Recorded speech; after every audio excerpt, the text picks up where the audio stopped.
this computer. And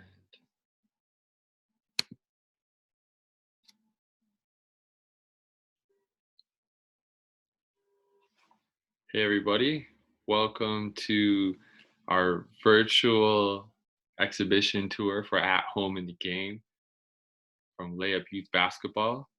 Really happy to get into this. Before we introduce everybody, I do want to do an acknowledgement of the land that this project is on. Not sure where everybody is. I'm sure it's a lot of people in the GTA though. So yes, we need to acknowledge that the city is situated upon traditional territories, and that's the city of Toronto. The territories include the Wendat, the Anishinaabe Nation, the Haudenosaunee Confederacy, the Mississauga of the New Credit First Nations, and the Métis Nation.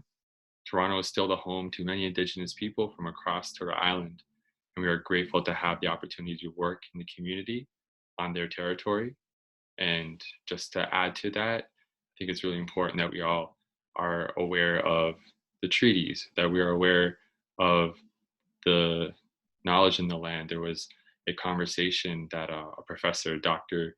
Julie Nagam, professor and artist, was having, and one of the pieces that was shared is that there is a soft footprint on the land if you're really paying attention to it. Yes, you see the footprint of the sidewalks, the buildings, the bridges, but thousands and thousands of years of a soft footprint of Indigenous peoples on this land. And we can see why what's happening in, say, for example, Halifax, right? Or sorry, out in Nova Scotia right now, where there is not an acknowledgement of treaty rights, why it's so important that we are doing that. And so with that said, welcome to our virtual exhibition again. Just want to introduce who we have, and I guess you can say hi when I introduce you. So the photographer for this project, Etina Beck. You want to say hi, everybody? Hi, everyone. We have Michaela Riche, our basketball operations manager at Layup Youth Basketball. Hi, everyone.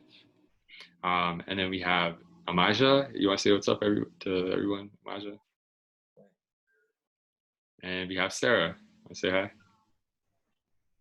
All right. So we're going to go through a couple of questions about the background of the exhibit. And then we are also going to get into, while we're doing that, a virtual tour. And we want to thank, as we move into this, the Aubrey and Marla Down Foundation for the generous support of this project. It's been amazing to be able to create this and share this. And I'm pulling up right now our virtual exhibition. So just beginning with the artist statement, Michaela, I wanted to start with you. In our artist statement, we did talk about the impact of COVID that it's had on the city and on the neighborhoods that face systemic barriers. We've heard a lot about how hard COVID has been for everyone. But can you share a bit about what you saw for the kids and the coaches in the virtual program that we ran this summer and the positive impact that you've seen?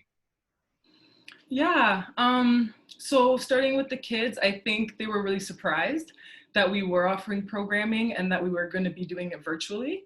I think they were also surprised about how much fun it was and how much they were able to connect with their peers and the coaches throughout the program. I think with the Play at Home kit, Christmas kind of came early, and some families were blessed with some goodies there, so that was really cool as well. And we all know about the benefits of physical activity, especially during the pandemic, and how many kids weren't being physically active or weren't having opportunities to connect with their peers. So I think it was really valuable for that. And as far as the coaches, it's funny because I think back at how unsure they were about virtual basketball when we were doing the coach training, and the structure of it made sense, but they were really curious to see how is it actually going to go. But I think it was a great learning opportunity for them. I think they were challenged. I think they learned a lot. They built some great relationships as coaching units, and I think they got a chance to meet some new people.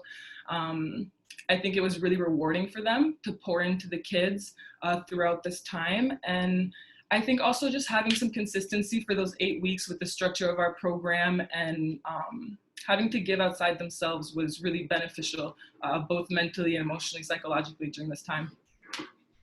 Yeah, I know that one of the high points for just anyone on the layup team was joining some of the calls, and joining the Zoom sessions that were happening live throughout the week, and just seeing the energy, and you could just feel like people connecting over the game of basketball, which was really amazing.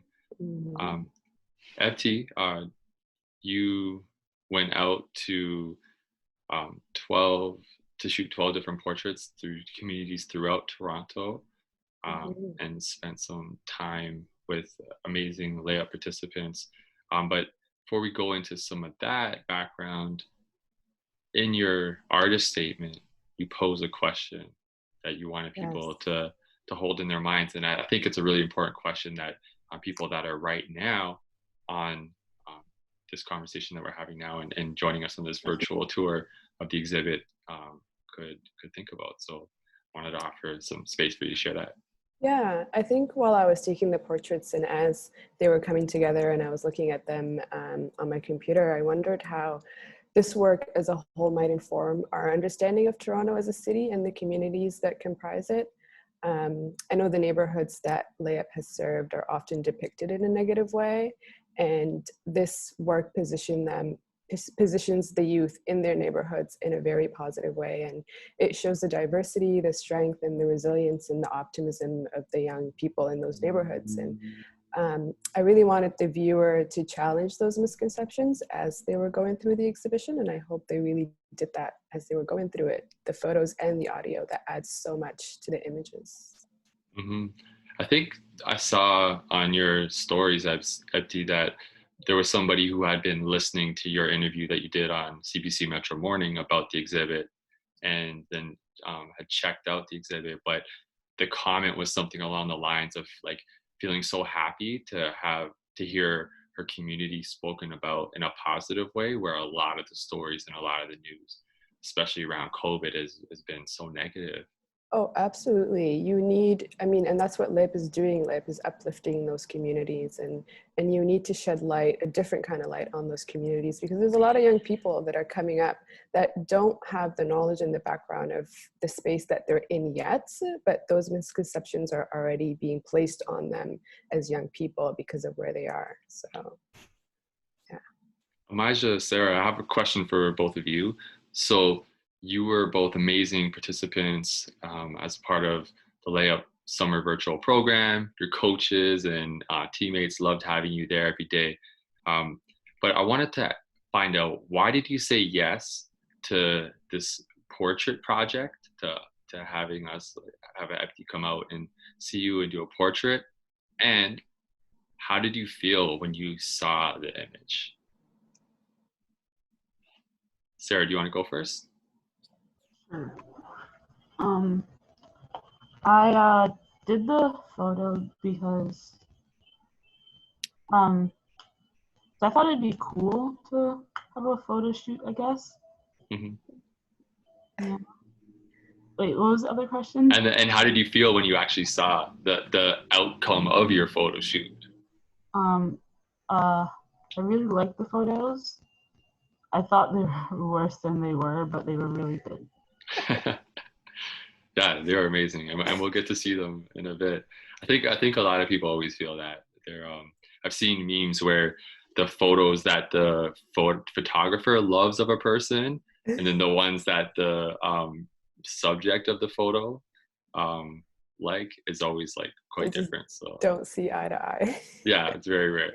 Amaja, what about you? Why did you say yes, and how did you feel when you saw the images? I said yes because I felt the lab staff were doing a really good job in supporting us very well, so I wanted to represent them well. And when I saw them, I felt they looked really good, and I was happy that I took the chance to do it. Awesome. I know, FT, I'm sure you're happy to hear that. Absolutely. Okay, so let's scroll to the first image. And so this is of Sakina, and this is in Flemington. Thorncliffe Park. So at the, when we were working on this kind of behind the scenes, we immediately agreed that this would be the first image. I wonder Yeah. what it is about this picture that speaks to the overall vision for At Home in the Game. Yeah, I think it's about everything. It's about diversity, it's about empowerment. It's a young girl in a hijab playing basketball, and I believe it's a powerful photo to lead with because of all those things. And I remember we also talked about when you think of basketball, you always think of boys at the front, and that people might not relate this image to the entire program because it's a young girl. And so it was about not giving people what they expect and adding to the conversation of why girls should be better represented in sports. And I think it works really well as a representation for the entire program, the entire project. The large buildings behind it really give you a sense of this is about the neighborhood, and it's about the youth, and it's about layup. So yeah, Amazing. it's everything. Yeah, I think this was the first one you shared with us, and I was really blown away because I think this idea of being able to have, even though Sakina as a player is so small within the frame, she still has this like huge presence, but then you get this big kind of picture of the neighborhood, which I love. Yeah. Another question for you, Ati, is we included some gifts in the exhibit, and it was because you had these images that were so strong as portraits, but there was a lot of really great additional images. Can you talk about like the outtakes and just why it was so important to have these as well? Yeah, I think the gifts give you a snippet of my time with the youth during the photo shoot. I was with kids who were really eager to be outside and to meet and interact with someone new. And it was both of our first time socializing outside of our families, I believe. And it was the most refreshing and fun experience I had during COVID. And it was just an effortless time spent with the youth and their families. And some of the kids were showing off to the camera. Some of them you couldn't really get a hold of because they just started running and playing. And others were kind of like showing off and trying new things to the in front of the camera. And I remember one of the youth, I was like, oh, do you want to spin the ball on your finger and kind of have me capture that? And he was like, oh, I haven't done that. I don't know if I'm able to do it, but I'll try. And he did. And as he was doing it, I was photographing in like a high frame rate per second and a high shutter speed. So I was able to freeze the ball on his finger for a split second. And I showed him, and it was just like, oh, I guess I could do it if I tried. And I think that's why those gifts were so important, because they really give you a window of the entire 40 minutes or so that I spent with the kids and just how much fun we really had. Yeah. Awesome. Well, Amaja, we don't have to go far down to find this amazing picture of you. I love the rim in the background, foot on the ball, like just the calm confidence and leadership that I can see of you, from you in this image. Can you talk about this picture and just talk about the experience that you had? What was that day like when Evie came out to meet you with her camera? I was feeling nervous at first, but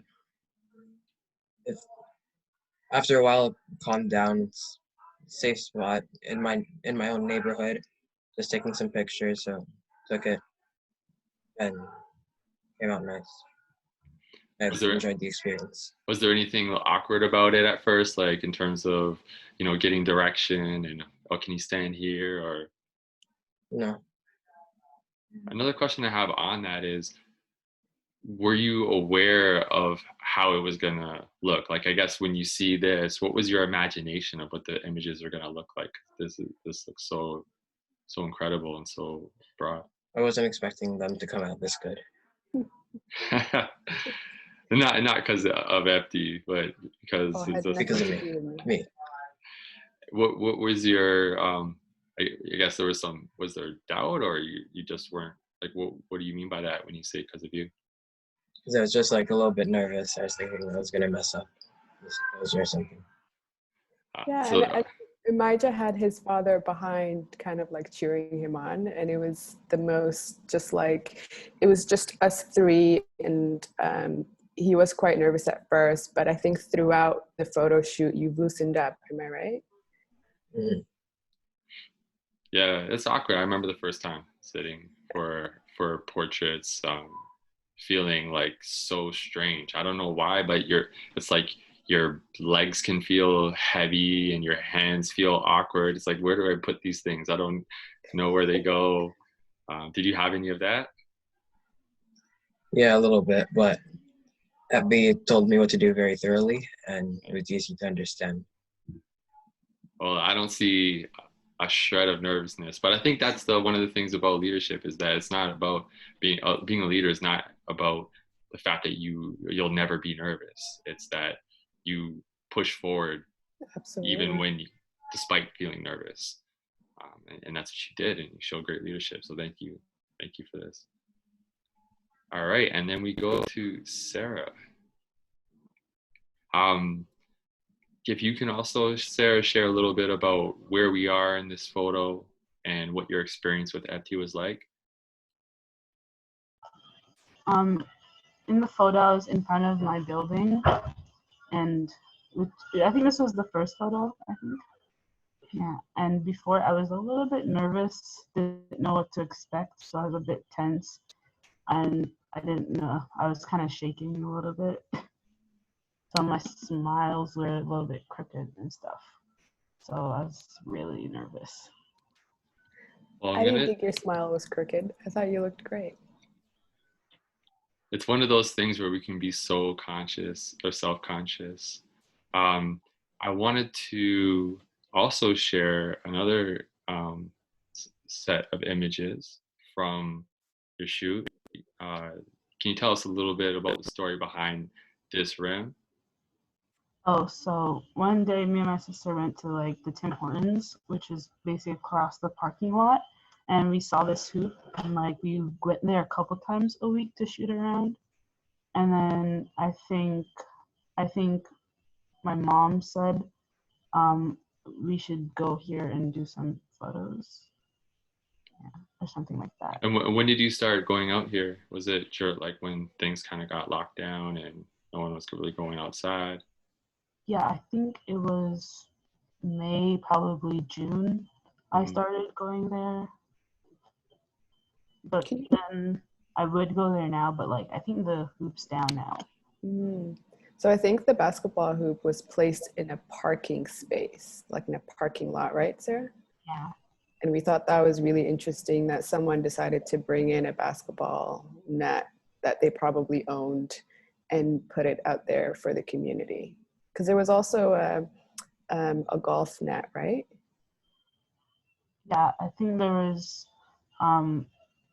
a couple other games.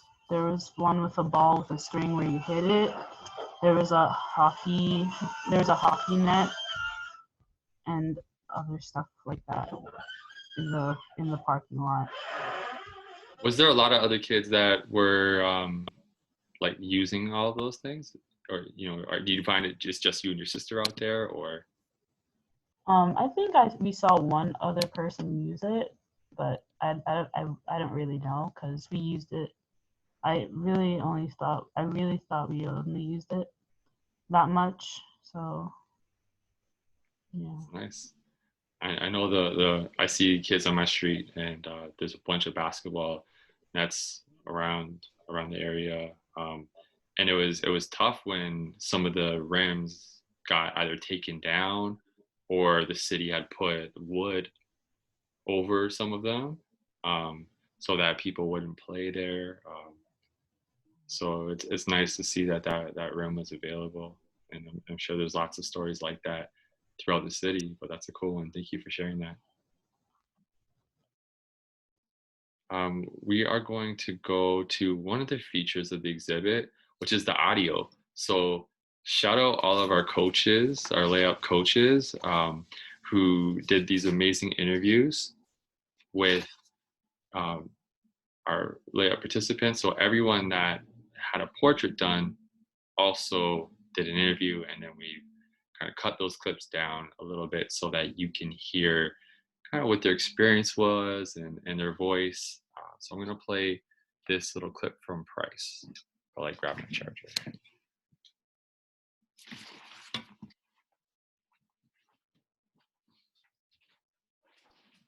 I think because you have your headphones on, Chris, we can't hear it.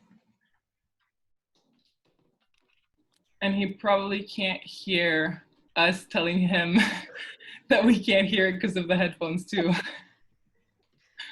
Oh, he's coming back. So I think because you have your headphones on, we can't hear the clip. You might want to replay that.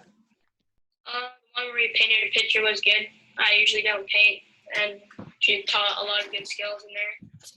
And then the beatboxing one with Mo, yes, that was good. Is there anything about the shape program that you would change, and what would that be? Probably not. No, I can't think of anything.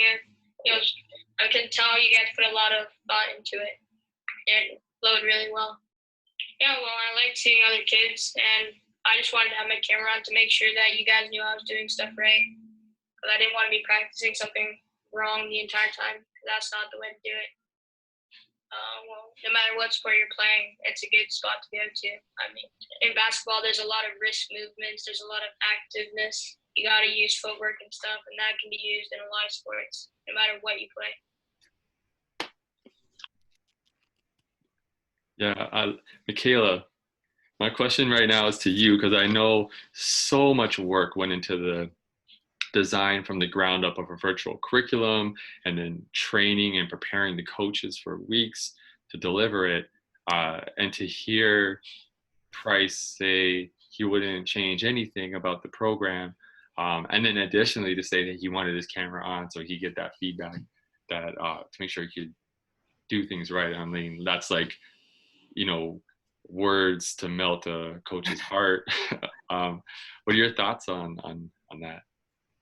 It was really encouraging, and like you said, so much work was put into trying to think of what the kids' realities are to actually be able to do this program. So like, as you know, we provided technology, and we were able to provide the Layup Play at Home kits. So to know that our basketball operations team, who created games kind of somewhat from scratch for kids to be able to do at home, that it was really appreciated, and that they were able to really enjoy the program and enjoy the way it ran. And I know when he mentions, he had never painted before, some of those creative activities that were included every week, a lot of the kids really enjoyed them, and the hope was to expose them to something that they'd never tried before. And who knows, maybe there's a born to be painter somewhere in our program that was exposed to one of those activities, right? But it was really encouraging. Heard some of that feedback from some of the other kids as well, and from a lot of the coaches. So just to know that as a team with Layup, we were able to really think of everything and put something together that we surprisingly got right the first time. It was really encouraging, and it was really empowering for our team as well going into what's next. Amazing. Sarah, Maja, when you hear Price's comments, anything you want to add on to that? Anything you want to share just in terms of what he was saying about the experience or things that he learned in ways he grew playing basketball? Not really, because I felt the same way, and I said the same thing in my interview, so I agree with him completely. Amazing. Sarah, what about you?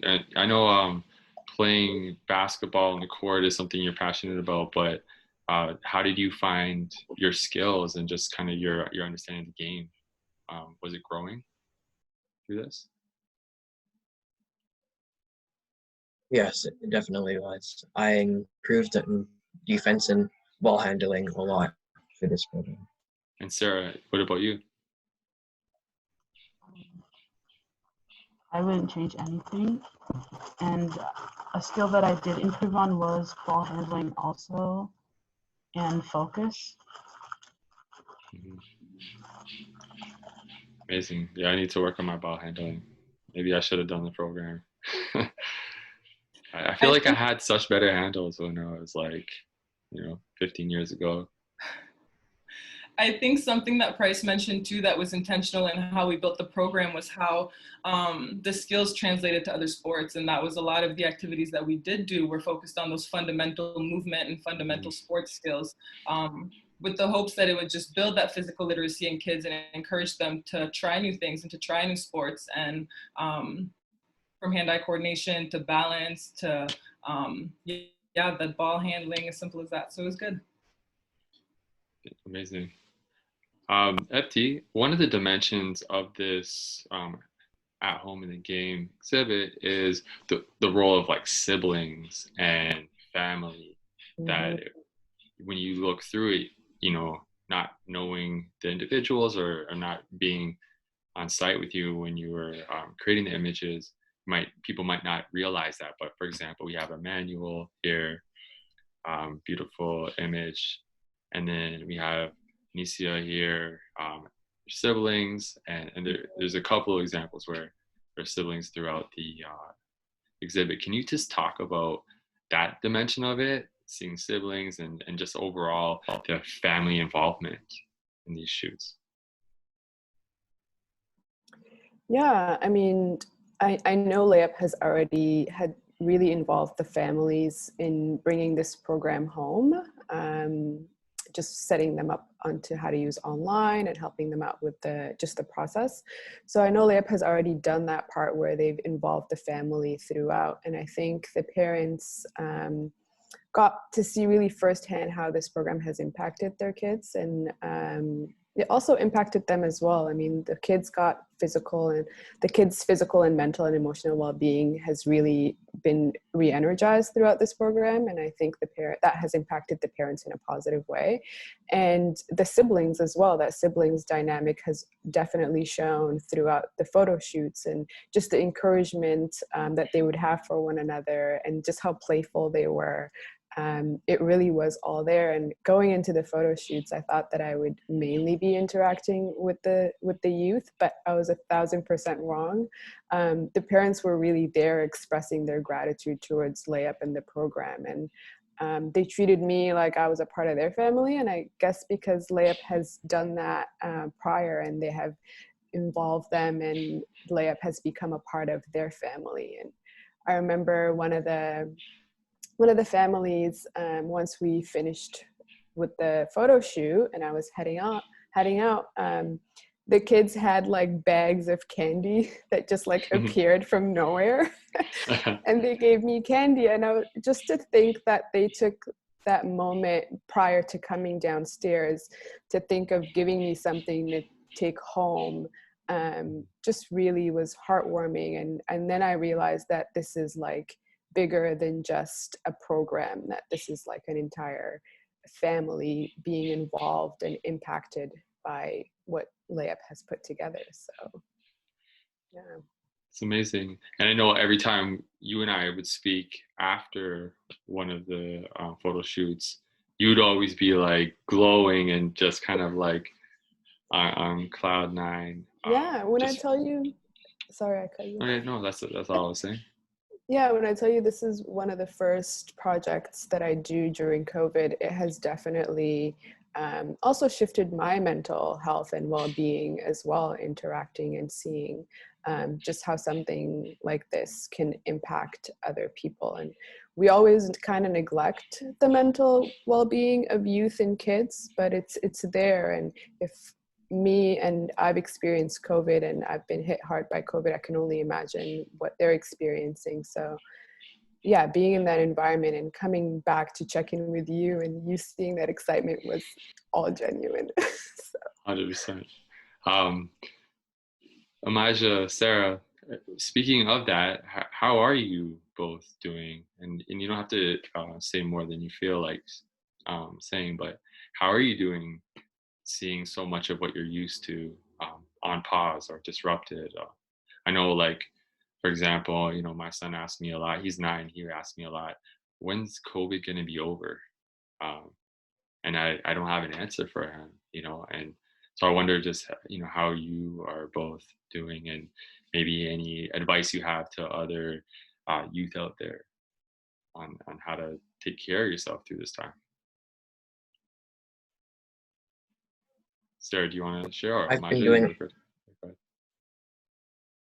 Yeah, Maja, go ahead. Yeah. I've been doing all right throughout it. I had my parents to support me,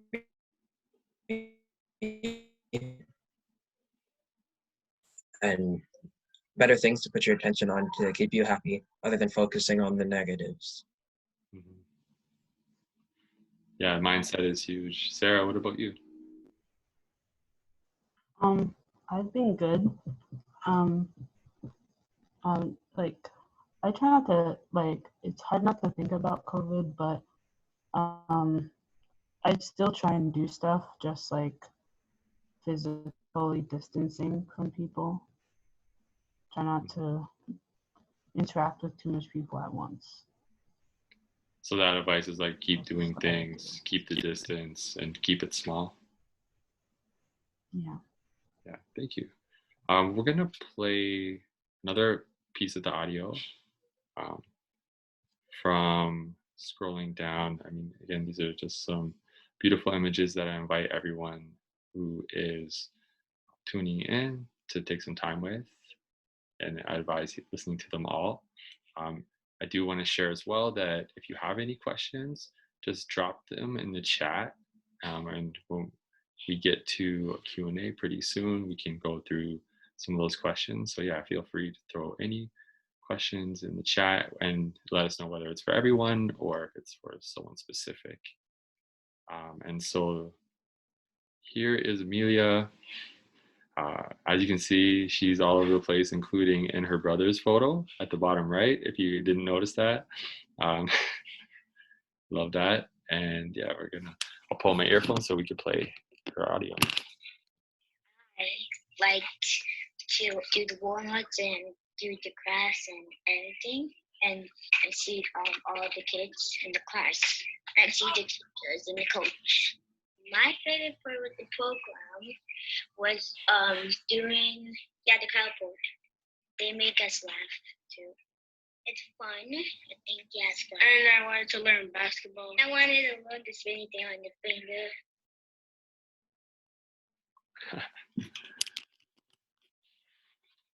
She says a lot of great things, but the key word to me that stood out was the word fun. And Amaja, Sarah, I also wanted to ask you about that. Like, I know that there was, we did these photos, they're really beautiful. You were part of the virtual program and both built skills that you shared earlier in terms of what some of those skills were. But how much of this was just about fun for you? And I think just also sharing with, some of the adults that might be in the audience, how important it is that we really create the space and create the time for children and youth to have fun. That doesn't always have to be about something else. Sarah, do you want to share about that?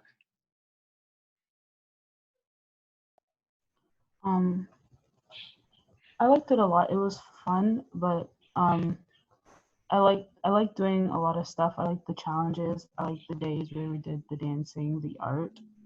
And I didn't know I could do art until I painted the picture. So I was very surprised to see that it came out well. So it was fun. I learned a lot of stuff. Have you kept up the art since then? No, not really. We got to figure that out with you. Got to keep up that art, I'm glad to hear that you tried something. I always remember a friend of mine when I was younger asked him about if he wanted to join this video program, and he's like, "Nah, I don't do video. I'm not into it." I'm like, "Have you ever tried?" And he's like, "No." I'm like, "How do you know you don't like video if you've never tried? At least try it to know." I'm sure before doing the art, you didn't know that you like art, right? Yeah, because I thought like I couldn't draw, so I was like, maybe I can't paint. You can. Amaja, can you share a little bit about just the overall role of fun in all this and how that can be the most important thing? Incorporating fun into the program made it much more enjoyable and easier to learn because it made the space feel calmer, so you could focus and learn, not have to worry about being laughed at or whatnot if you mess up something.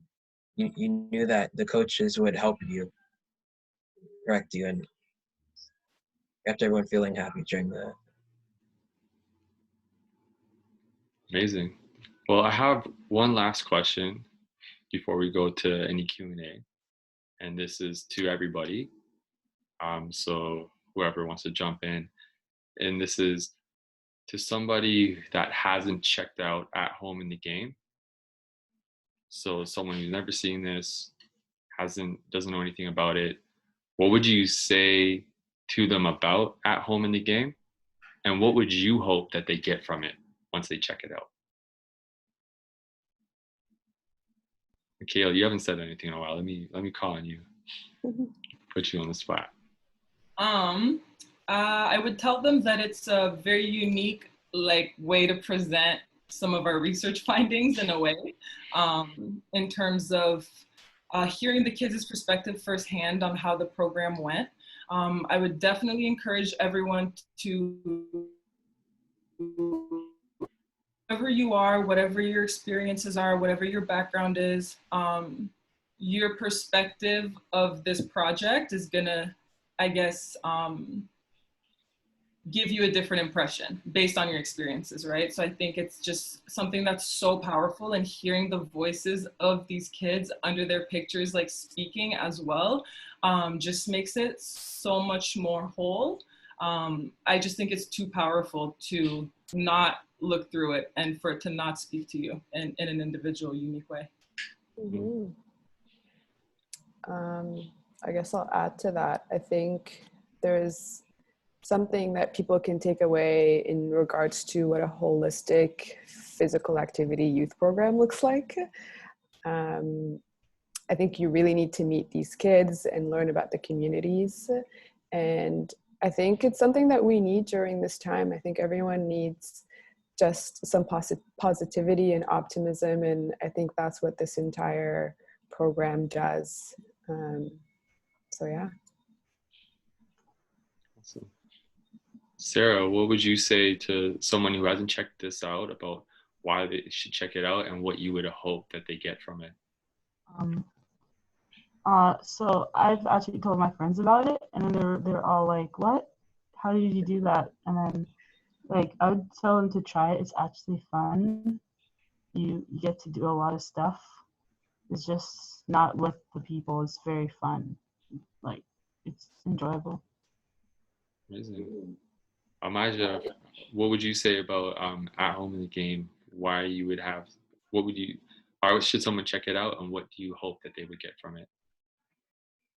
I tell them to check it out so they can figure out what layup is about, how it can improve their basketball skills, just their mental health during this hard time, and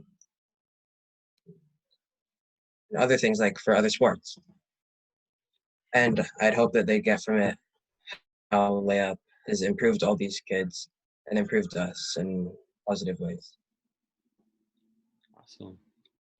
I want to go to the Q&A. So if anyone does want to add questions in there, this is the time now. We're going to do our question and answer.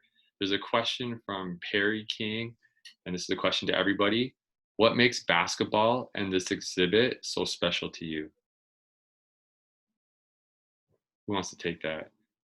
What makes basketball and this exhibit so special to you? I'll start briefly. Basketball's special to me because it's a vehicle. I think it's a means to experience a lot of different opportunities, build some different life skills. As we've talked about, there's psychological, social, emotional, physical benefits to the sport.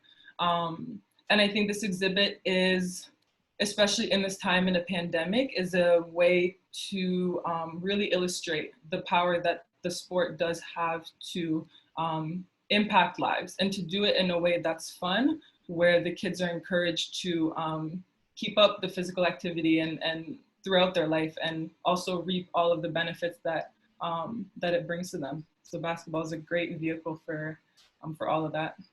Mm-hmm. I agree. I think for me, I'm always drawn to projects that bridge communities, and my work is all about bridging communities and bridging that gap. And I think we have more in common than differences, and I think that's what bridging the gap is. And this project is something that's so special to me because I'm a part of that. I'm a part of kind of erasing those misconceptions and ensuring that all communities have access to opportunities and their stories can be told. And then basketball in general is something that brings people together. And I've learned through this program that it's not just about basketball. It's much more. It's about leadership. It's about problem solving. It's about just so much more than what you think is picking up a ball and playing basketball. So, yeah. That's awesome. Sarah, what makes you so passionate about basketball and why is basketball and why is this exhibit special to you? Basketball is special to me because you have to work together. You have to use teamwork, like overcome the steps together. When you're not winning, you have to try your best. And this exhibit, it teaches you that. It teaches you to overcome those stuff, and it brings people together. Yeah, agreed. Maja, what about you? Basketball is special to me because it acts as a way to bond with my friends, exercise, and improve my health all at the same time. And it's enjoyable. And this exhibit is special to me because it shows something that I worked hard in and that coaches worked hard in for me and the rest of the participants. Amazing. Yeah, and I think I would just add to all the things that were said about it. I think for me, basketball is really special because every sport faces challenges in being accessible and being inclusive. But I think basketball is among one of the more accessible and inclusive sports. And I think, you see that and through how it's delivered in community programs, how you don't need a ton of infrastructure to play the game. And then even, in terms of like wheelchair basketball and innovations on the sport like that do increase accessibility. And I think that there's a lot of potential to make it even more inclusive and even more accessible. And I really think that, like, I don't know if it's been declared, but I think Toronto, the official sport of basketball should be Toronto. Sorry, the official sport of Toronto should be basketball. And the official city of basketball should be Toronto. Let's say that. Let's just add that one in. We have another question here from Dan Hula, the executive director at Layup. Thanks for this. This is a great question. So we did a play at home exhibit, and so we did pictures around your home and in your community. If we were to do a home and away, so now you have to choose another location, somewhere else where you would want to have your portrait taken, where would that be? That's a tough one. It's a really good question, but it's a tough one. Masha, you got an answer? I wouldn't have chosen another location because in my neighborhood, that feels like the best location, representing where I live, it's who I am. So it's where I feel the most comfortable. For real. Is there any other spot in the city that you really love? I mean, I've seen you at the Pearson Gym. I think we might have got some images of you playing ball inside there. Is that another place that's special to you? Yeah. Sarah, so you did an image near your home. If you were to choose another location as an away, it could be somewhere else in the city, but also somewhere else in the world if you wanted. Where would that be? Where would your away image be? I'd say the Scotiabank Arena. Center court? Mm-hmm. Yeah. Nice. I want to throw that to Michaela and Epti too. Where would your if we had done an image of you in front of your home and now we have to do one somewhere else, where would that be? I mean, these days in front of an airport, I don't know. But yeah, I don't know. I think I would do what Imija, I would say what Imija said, probably in my neighborhood.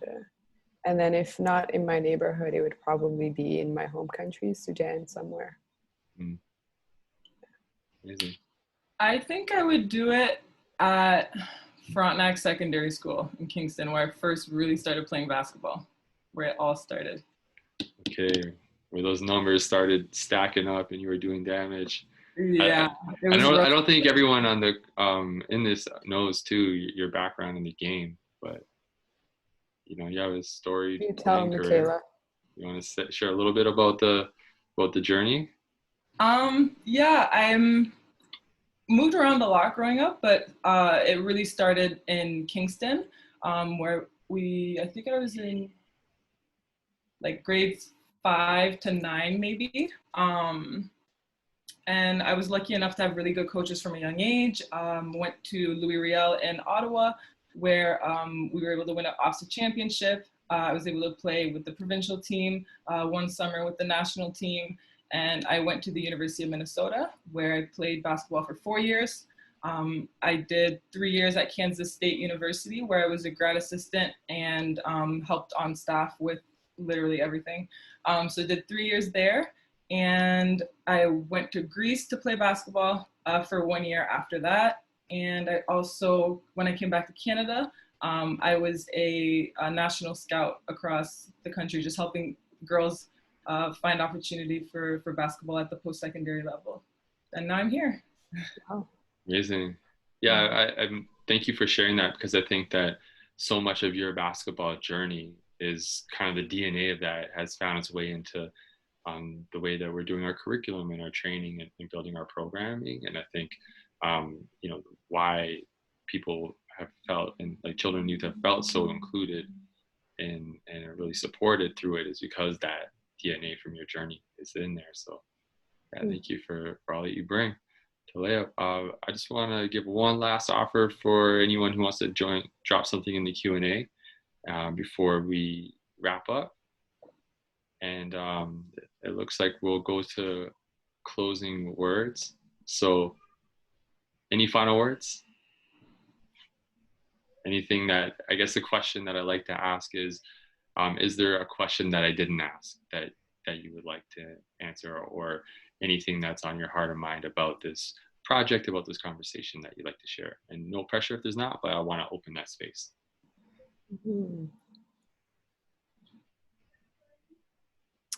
Yeah, no, I think for me, you've covered a lot of the stuff that we've talked about throughout this project and throughout me meeting the youth and the families. And I just hope that the exhibition and the photos do everything that I've experienced justice. So, yeah.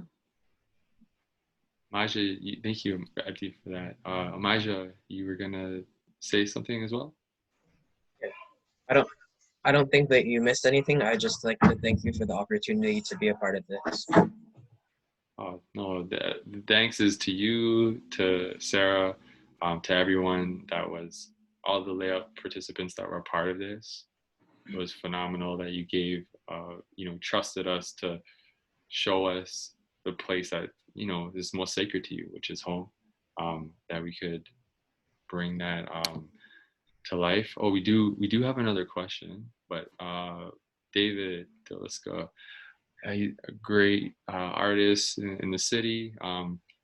Unfortunately, he's a Knicks fan as well, just knowing him personally, but you know, no one's perfect. His question is, I think of hoop dreams and the possibilities that come from dreaming. How has this experience how has it helped with your personal dreams? I actually want to start with that because it kind of goes into my closing remarks. This past summer kind of showed me more than ever in my entire basketball journey how much basketball can really change lives. And I think the elite level is positive, but I think that there's so much value in doing it at the community level and with the youth and with the holistic approach that we do have. So I guess my hoop dreams kind of are modifying into how many lives can we change, how many kids can we impact, how many communities can we touch with the game of basketball, through the culture of basketball. So hoop dreams kind of from a different lens, but this project and this summer with this program was really, really special. And it was really powerful in seeing how much power the game really has. Wow. That's yeah, I feel that to the core of my heart. Absolutely. Yeah, I mean, I think Michaela covered everything in that question. Yeah, I think it's about passing on and like giving those resources and programs to those communities to have them realize their dreams as well. And I think that's what this organization is doing so well. So, Amaja, Sarah, how has this experience helped with your personal dreams? For me, it's the discipline.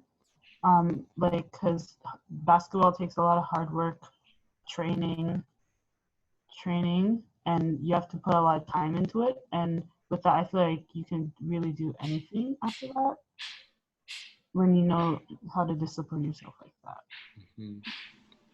Yeah, that's a powerful thing, because I think one of the things that's really important for us at Layup is not necessarily trying to like have everybody get to a place where they're in a pro situation playing basketball, but how do you gain things through playing basketball that are transferable? So that discipline that you said, like that applies to anything you want to do, and it makes anything you want to do possible. So thank you for that. Amaja, how has this experience helped with your personal dreams? It's helped me to increase my focus and my patience, because you have to really focus on learning new moves and skills in basketball and to improve them. And you're not going to get it straight away. You have to be patient and make sure you put in as much effort as possible so you can get to your goal. Amazing. And to David's question, I mean, one of my personal dreams is I've always wanted to see a lot of these communities that I feel are very connected but separate, like the creative community in the city. And I think, EPTI, your work is really respected in the city. And a lot of people are, in the creative community might not know about like the impact of basketball and not be connected to the basketball community. And then Layup as a nonprofit, there's like this whole nonprofit community. And so, personal dream of mine is seeing these communities connected. And this project in some small way does bring multiple communities together. So David, thank you for that question. That's a really wonderful question to wrap up with. So I have some thank yous. I don't know if anyone wants to go first with their thank yous. Thank you to the whole Layup basketball team and partners who were able to make this happen, and EPTI for your awesome skills. If you ever want to take pictures of me, we can talk. Anytime. Yeah, and thank you for Layup for allowing me to take this on and bringing me on board to document this program, and for the youth for welcoming me into your neighborhoods and giving me that time to take your photos. Amazing. Amaja, Sarah, no pressure, but if you did want any thank yous, or is that space for that? I want to say thank I'd you. also like. I want to say thank you to the coaches and to EPTI for the photography. I had a lot of fun with that. It makes me happy. I would also like to say thank you to the coaches for carrying this out. Thank you to Ms. Michaela for coming up with this idea, and to the rest of the Layup staff for what they did to help make this happen. Amazing. And I want to close the close off saying thank you to the Aubrey and Marla Dan Foundation that supported this project. Their flexibility when we came to them with this idea, this wasn't a part of the original plan, but we were able to use some resources from them to make this happen. We had an amazing group of coaches that showed up in just a powerful way every day. We had an amazing community of layup participants and layup players that showed up every day in an amazing way. Epti, you brought not just your photographic eye, but just a heart to the pictures that make people feel like you're creating an image with them, not taking an image from them. And that's a big difference. Gotta thank Trung, who did, and Quiet as Kept, they did the design of the gallery, and were able to take what we described and actually bring it to life in ways that even surpassed our imagination. Martin Anand for the audio editing, wanted to thank him. Mary Mendoza, Dan Hula, Michaela, of course, for all of your support on the production of this.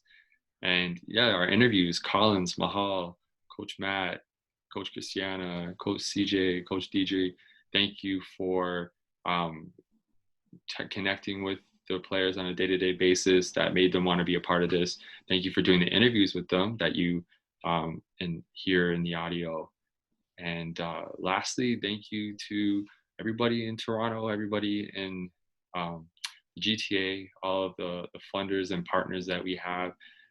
Leia, you see what's happening here, and it's a really special project at a very difficult time, and it's a huge community of supporters, names beyond that you could list, that make this happen. So thank you to all of you, and you know who you are, and we need you on this journey to keep doing it. So yeah, thank you everybody for tuning in, and more to come from Layup. Yes. All right. Thank Have you. a good night, everyone. Bye.